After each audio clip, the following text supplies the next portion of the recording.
apa yang terjadi?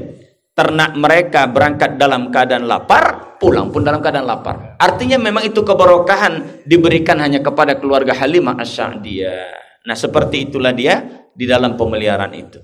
Berapa tahunlah Al-Mustafa sang yatim di bawah pemeliharaan daripada Halimah Sya'diyah. Ternyata akad janji pemeliharaan itu cuma 2 tahun.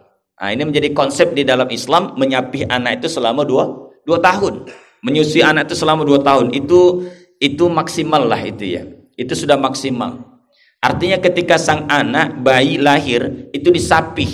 Disapih itu artinya disusui. Berapa tahun disusui? 2 tahun. Nah, ternyata itulah tradisi lama pada masyarakat Makkah. Yang itu menjadi konsep di dalam fikih Islam dalam mendidik anak, menyapih anak itu. Hamalat ummuhu wahnan ala wahnin wa fisaluhu fi amaini. Itu dalam Al-Qur'an surah Luqman itu. Surah Luqman. Ibumu mengandungmu dalam keadaan payah dan bertambah payah. Ini wahai laki-laki dengar nih. Ibu-ibu juga perlu ya kan. Ibu juga ada pernah merasakan gitu ya. Bagaimana melahirkan itu beratnya? Hamalathu ummuhu wahnan ala wahnin wa fisaluhu fi amaini anishkurli wali walidayka ilayyal masir. Surah Luqman. Dikatakan oleh Allah Subhanahu wa taala menggambarkan kondisi seorang ibu tatkala hamil. Ibumu mengandungmu dalam keadaan payah bertambah payah. Artinya kepayahan itu berlipat ganda, sakitnya itu berlipat ganda. Aduh, sakit berlipat ganda. Wa fisoluhu fi amaini, dan menyapihnya dalam 2 tahun. Nah, itu menjadi konsep jadinya itu. Ya, berarti dalam Islam pendidikan anak ketika disapih oleh ibundanya itu adalah selama 2 tahun. Nah, Halimah Sya'diyah juga diberikan kesempatan untuk menyapih selama 2 tahun. Nah, selama 2 tahun itu pertumbuhan dan perkembangan fisik daripada Al-Mustafa sang yatim itu sangat luar biasa dibanding daripada anak-anak susuan yang lain. Jadi usaha yang dilakukan Al-Mustafa sang yatim di rumah Halimah Asy-Sya'diyah itu dengan perkampungan itu apa? Masya Allah. Olahraganya itu naik bukit turun bukit. Jadi kalau orang udah naik bukit turun bukit, apa yang terjadi? Fisiknya menjadi kuat. Anak-anak kita olahraganya sekarang apa, Bu? Main bola kaki, tapi di handphone. Maka kakinya itu letoy. Harusnya kalau dia main bola kaki, kakinya itu kuat, betisnya itu kuat. Karena dipakal bikin siapapun tak ada masalah gitu kan. Tapi sekarang kaki anak-anak kita letoy. Iya, tapi dia main bola, Ustaz. Iya, main bolanya di game. Maka yang bergerak itu cuman 2 jarinya aja, gitu aja gitu. Hati-hati. Fisik Nabi Shallallahu Alaihi Wasallam itu teruji. Semasa beliau usia 2 tahun, beliau sudah lari-lari.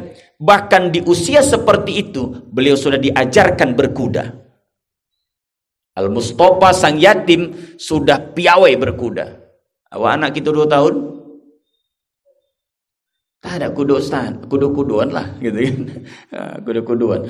Jadi seperti itulah yang dilakukan. Masya Allah tabarakallah. Maka pantas dan wajar Al-Mustafa Sallallahu Alaihi Wasallam itu beliau mendapatkan didikan yang sangat luar biasa. Fisiknya tergembleng secara baik, kemudian bahasa Arabnya fasih, kemudian mendapatkan lingkungan yang baik, udara yang masih segar, dan olahraga yang dilakukan Al-Mustafa sang yatim tadi itu naik bukit turun bukit sehingga fisiknya menjadi kuat.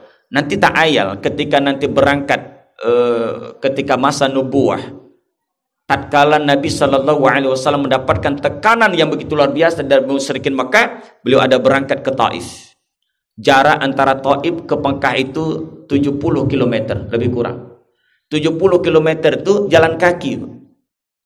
Jalan kaki. Usia Al-Mustafa ketika itu sudah memasuki usia 50 tahun.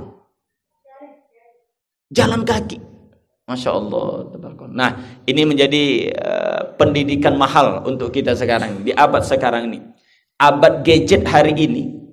Maka menghadirkan kisah masa kecil Al-Mustafa Sallallahu Alaihi Wasallam begitu sangat penting. Beruntunglah Bapak Ibu yang hadir pada hari ini dan juga nanti yang menonton YouTube-nya ini.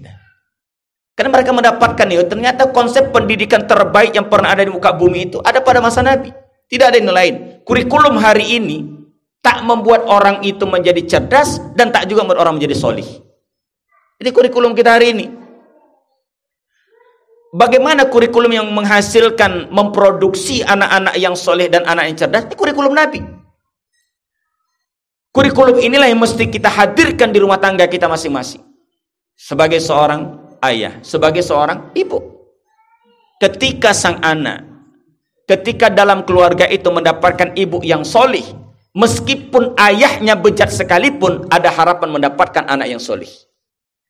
Tapi ketika sang ibunya yang tidak pandai dalam mendidik anak, tidak solihah, kemudian suaminya solih, bisa saja melahirkan anak durhaka seperti Kan'an. Jadi ada keluarga suaminya Nabi, tapi istrinya tak solihah. Apa yang terjadi? Anak yang dikeluarkan Kan'an yang durhaka kepada orang tua. Ada ibu yang dia bukan dia orang yang biasa, kemudian sang suaminya itu tadi bejat, bahkan menjadi orang yang mengaku dirinya sebagai Tuhan sekelas Fir'aun, tapi mendapatkan istri yang solihah, Aisyah binti Muzahim. Apa yang terjadi kepada Aisyah binti Muzahim? Beliau adalah merupakan 4 perempuan yang terbaik dunia akhirat, kata Nabi. Hendak menjadi wanita hebat dunia akhirat, Bu. Nah, nanti insya Allah kita akan. Nah, maka disinilah pentingnya kita menghadirkan kurikulum sirah nabawiyah ini. Apalagi generasi yang belum menikah ini kan, bisa nanti menata kehidupan itu. Sebab, dan ibu-ibu juga, ketika nak mencari menantu, umpamanya anak ibu laki-laki, carilah menantunya itu anak yang solihah. Solihah dia. Jangan kenapa? Ini ada anak pesantren, hafal Al-Quran, kemudian mencari wanita yang tidak sekufu dengan dia, yang belum pandai baca Al-Quran, belum pandai menutup aurat. Lantas ditanya kepada sang hafiz itu tadi, kenapa kau cari seperti itu? Biar aku nanti memperbaikinya. Jangan coba-coba. Jangan coba-coba. Maksud awak nak memperbaiki, awak pula dirubahnya. Hati-hati. Jangan coba-coba. Karena iman kita ini seperti kelayau anyut. Tahu ibu kelayau anyut? Kalau kelayau anyut tuh sedikit saja pun ketika air itu tadi terkena getaran, kelayau itu ikut juga bergetar. Kalau kelayau anyut tuh kemana aja pun arah air itu ikut dia, ikut dia. Itulah iman kita nih. Saking kan begitu lemahnya iman kita nih. Ini kita beriman di akhir zaman. Jangan coba-coba. Nak laki-laki, nak lajang, kau nak mencari jodoh macam mana? Aku Ustaz macam mana pun tidak, aku kan udah baik. Aku udah ikut ngaji. Aku carilah yang mana belum baik, biar aku baiki dia. Jangan coba-coba.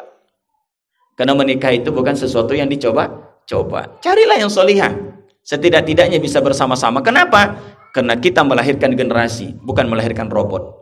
Semoga Allah Subhanahu wa taala meridhoi ikhtiar dakwah kita dan kita padakan kisah tentang Al-Mustafa sang yatim berada di tengah pengasuhan wanita yang bernama Halimatun Sa'diyah dari perkampungan Bani Sa'id. Semoga Allah Subhanahu wa taala menyampaikan salam dan salawat kita kepada baginda Nabi sallallahu alaihi wasallam.